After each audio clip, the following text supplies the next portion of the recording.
All good things start small. Now, one of the biggest misconceptions of communities is that you need a huge following to start, or you need 10,000 followers on some social media platform. When in reality, some of the most effective, when in reality, some of the most beneficial and valuable communities that I've been a part of are very small and focused. Okay, but how do we get there? The most important thing you can do today is to start with three.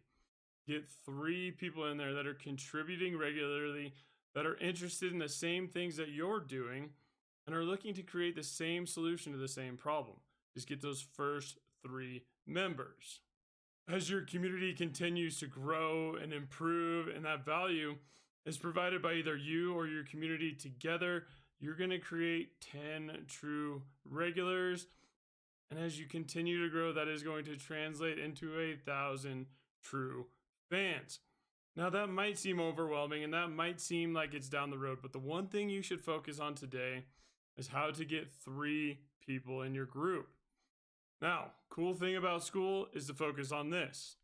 By getting your first three paid members, you're going to unlock all of the trainings from past winners when they meet together, share their stories, and talk about what made them successful.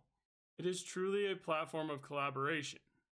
Start your Skool community today.